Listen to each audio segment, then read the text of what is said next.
Hey, it's Greg here with MaritimeGardening.com, and today I'm going to plant some squash, a tender vegetable. I've been looking at the forecast and watching the conditions around my property. If you've been following my latest videos about the dandelion planting schedule, the vast majority of the dandelions have turned white, and most of them have even lost their seeds. And when I look at the forecast, there are no nights with risk of frost for the next 7 days. Anyway, today I'm going to plant two different types of squash in this nice big 8 foot by 8 foot bed. I'm going to plant these winter sweet winter squash and early butternut squash, right? We just had frost a week ago, well, less than a week ago, right? On Monday, a couple days ago, we had frost, right? 2 degrees Celsius overnight. But I think it's okay to do it now. So I'm going to show you my process, and I'm going to show you how to do this, and then I'm going to show you a couple little tricks. All right, so let's get started. So I got a nice big bed, and there's a lot of different kinds of weeds going on in here. And it's a hot day, and the black flies are going to be around any minute now. It's early in the morning, but they're going to show up really soon. So I'm going to show you a great trick for prepping a garden to get it ready for planting. I haven't done anything with this garden since October, so let me show you what to do. I got a couple of rocks here. I don't know what they're doing here, so I'll just remove them. And I got a handful of pretty nasty weeds here. So I'm going to deal with this garden one side at a time, all right? Normally you don't step in your beds, but for today's purposes, I don't think it's a big deal. Such a big bed. I mean, the idea is that I'll be growing squash here, so I won't be stepping on it or doing anything with it, right? The squash just sort of sort themselves out. So I'm not worrying too much about the weeds here because I'm going to use the cover and smother technique. Okay, what I'm doing is just, there's mulch here. So I'm just lightly scraping off the mulch and other materials like that. Okay. Half the garden. Okay, now what I'm going to do is just semi-aggressively scuff up the surface just to even it out, right? Just to get an even ground. Again, I'm not worrying about the weeds. We're going to smother them out, which is way easier than pulling weeds. Just turn those weeds into fertilizer. Another rock here. All right. We got lots of different weeds here. Probably the worst of them. People never like it when I say this, but the wild strawberry is one of the most persistent and tenacious weeds I have in my garden. I mean, wild strawberries are nice, but trust me, you don't want them in a vegetable garden. Believe me. Okay, I think that's good. I'll use the back of the rake here. Just want to smooth out soil, use the back of your rake. It's very effective for that. Just getting it approximate to even. Right? Approximate as I can get. Nothing in the garden should take too long. Shouldn't be a lot of work if you can avoid it. Always seek tricks for avoiding work in a garden. Okay, that's good enough. Okay. All right, so I got some leaf bags here. Old leaf bags with jute twine. I gather leaves every fall and every spring from, you know, neighbors, right? People put them out. People put them down, I pick them up. Look at that, an iris. I'll plant that over my pond. Yeah, people are always throwing bags of leaves away. It's a great resource for a garden. And the bag's useful too, because most weeds, in the amount of time it takes for a bag to decompose, that's about how long it takes to kill the weed. Right? They're dead by then. So it works out perfectly. So what I'm going to do is I'm going to cover this area with these brown paper bags, completely cover it. And then I'm going to make little holes in that covering. And I'll plant my squash in the holes. I'll get this nice and tight to the corners. Use things like rocks just to hold it down, right? You've got some rocks and things, whatever you can find to hold it in place. Keep her from blowing away, right? Got this little end piece, and put that against the sides here to really help smother this grass out. There we go, like that. Another rock there. Okay. All right, you get the idea? I'm just going to fast forward this and I'll lay this all out. I'll be back with you in a minute or so.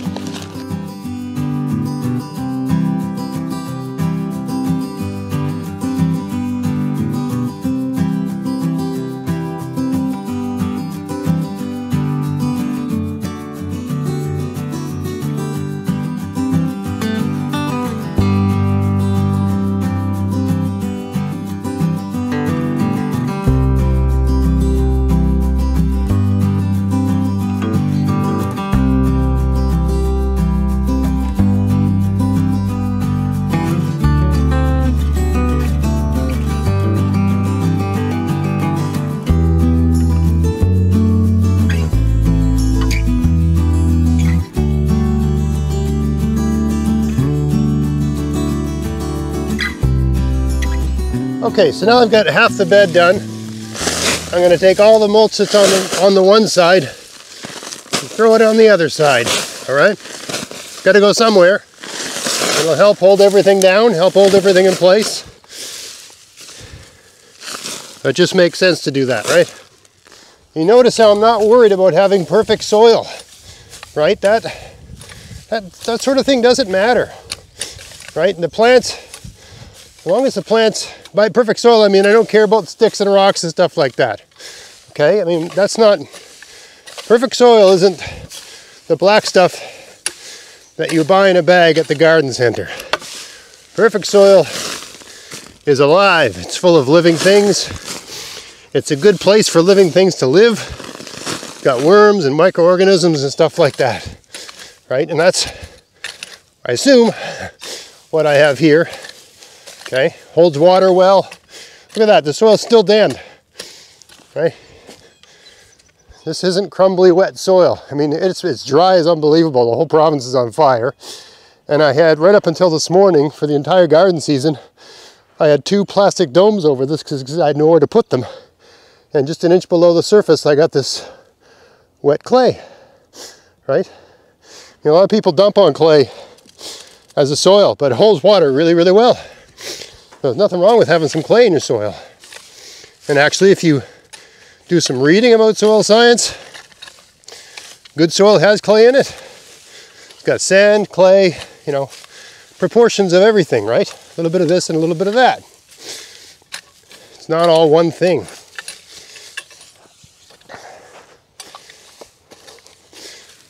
Now I'm just evening this side out a bit. Best I can. The weeds that are around the edges, you might want to grab them because they can find their way around the bags, right? But these bags will smother out the weeds.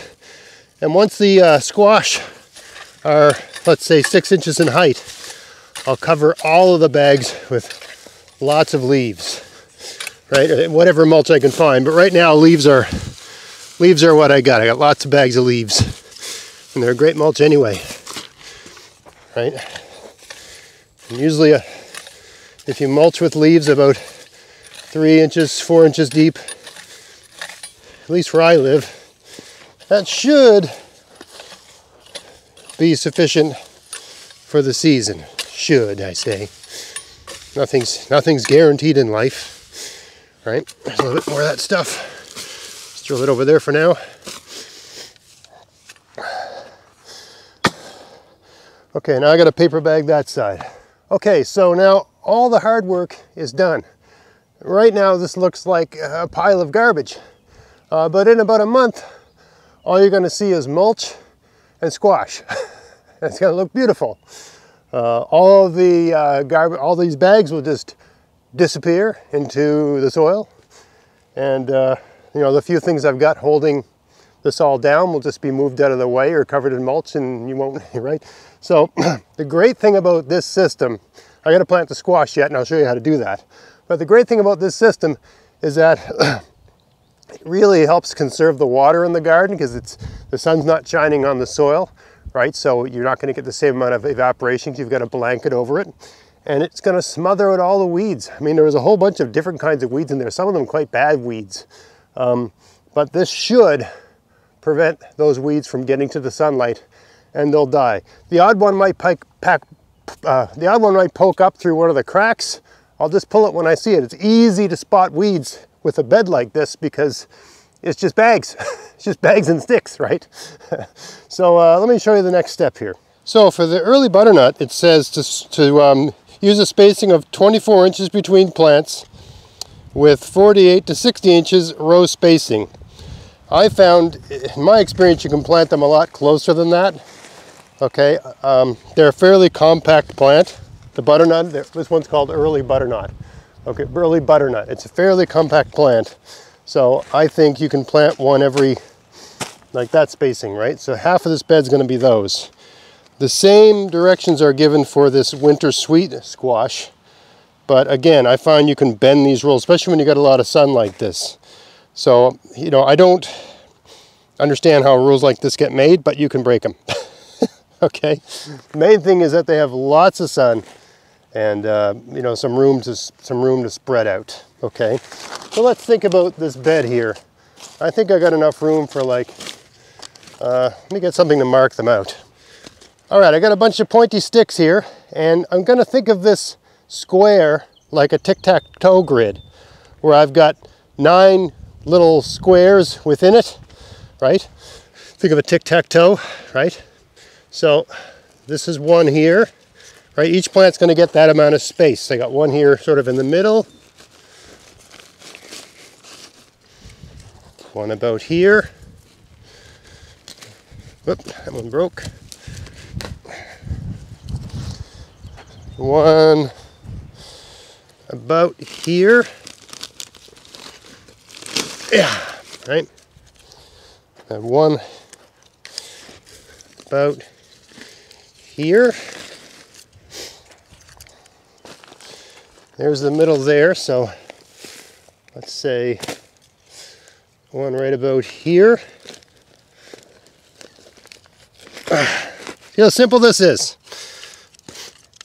And one right about here. This also helps hold everything down. I'm just spacing this out, right? Just deciding where everything's going to go. It's easier to do that when you're sort of step back and you have some perspective. Okay. This one looks nice and sharp. One right here. Okay, so 9 plants. Okay. Now I'll show you the next step. Okay. So we're going to have one here. And just move this mulch and stuff back a little bit. Like that. Now I'm going to cut around the stick. You can make a square, a circle, whatever suits your fancy. Okay. Don't use a good knife for this. Use your throwaway cheapo dollar store knife for this. Not good for a blade. All right. Now just move a bit. I got a bit of mulch there, right? So I'm going to expose the soil. You know, people always say plant mounds for squash and all that. You don't need to do any of that. This is all you need to do. And I can feel the moisture in this soil, despite the fact that it's been unbelievably dry. I think I'll plant a butternut here to start.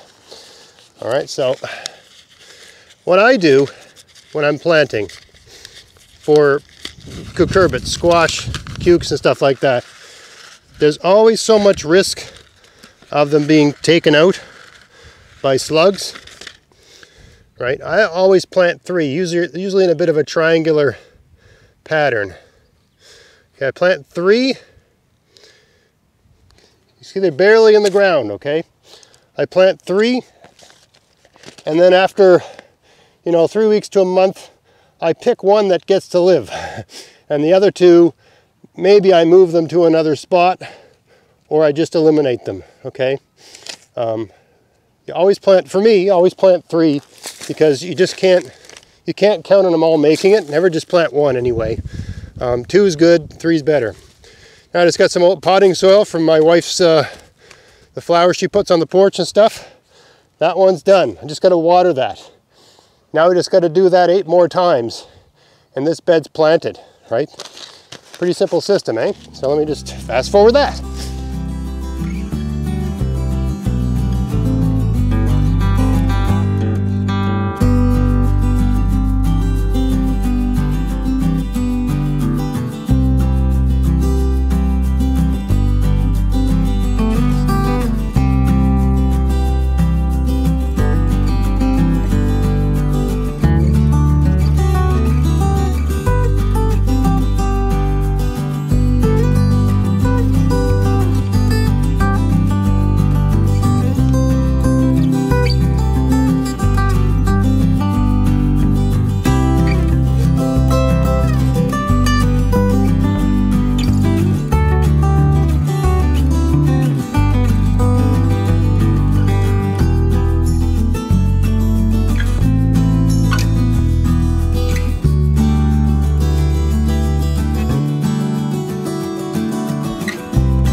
Alright, so I planted 5 mounds, I'm calling them mounds even though they're not mounds, 5 mounds of the butternut and 4 mounds of the winter squash. My family really likes the butternut, and this winter sweet I think it's called. It's been a while since we've had these, plus also there's not as many seeds in the pack, it's a bigger seed. So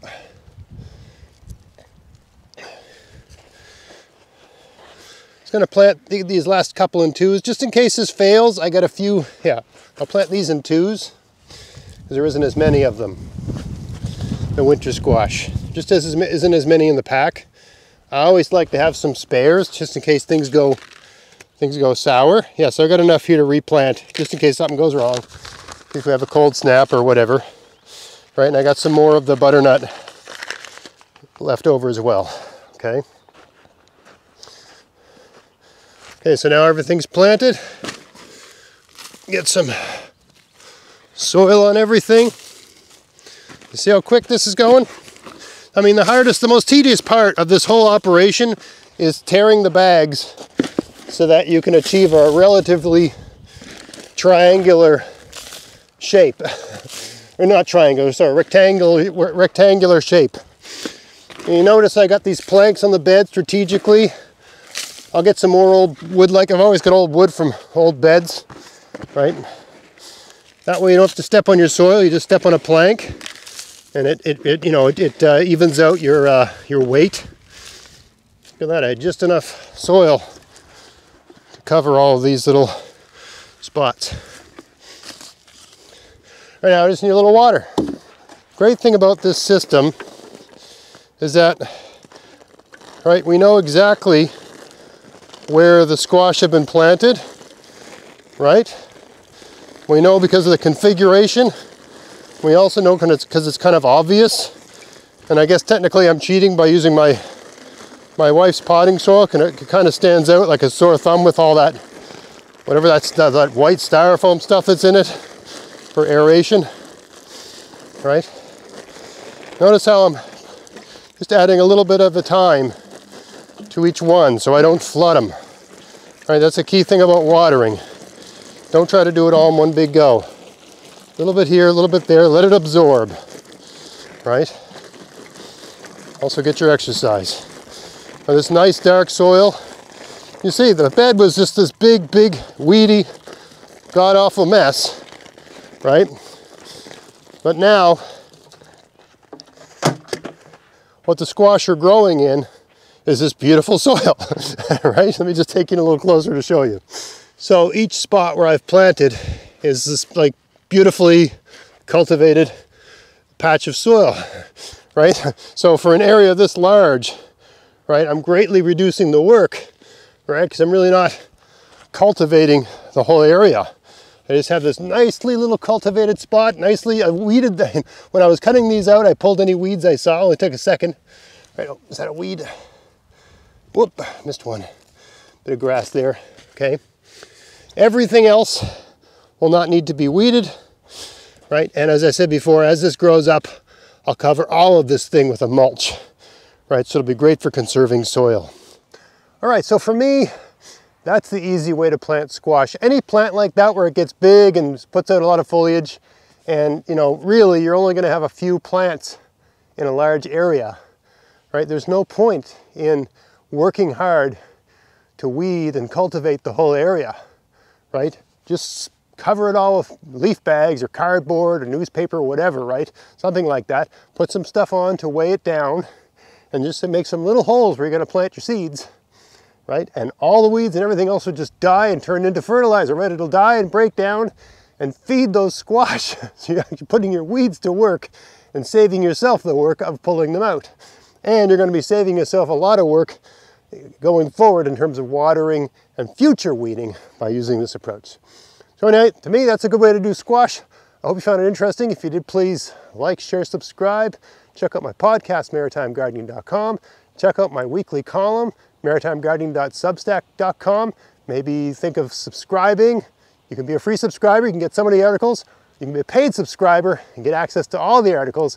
And if you become a paid subscriber, whether it's monthly or yearly, you have a chance to win a $100 gift certificate at the online seed provider of your choice, as long as you're one of the first 100. Every time there's 100 new subscribers, I'll choose another winner for that. Anyway, that's it for today. Until next time, get out there, get at it, have fun in your garden. Thanks for watching. Hey, if you want to help support everything I'm doing here, go to vessies.com to buy whatever you need for your garden this year. And use my coupon code GAVS23 to get free shipping as long as there's a pack of seeds in the order and there's no oversized items in the order. Check out the description box of this video for details. You can buy everything you need from Vessies. They have seeds, fruit bushes and trees, soil amendments, pest solutions, tools, clothing, and lots of other stuff too. So yeah, if you want to help support everything I'm doing here and they sell something you need, buy it from them using my coupon code, and happy gardening.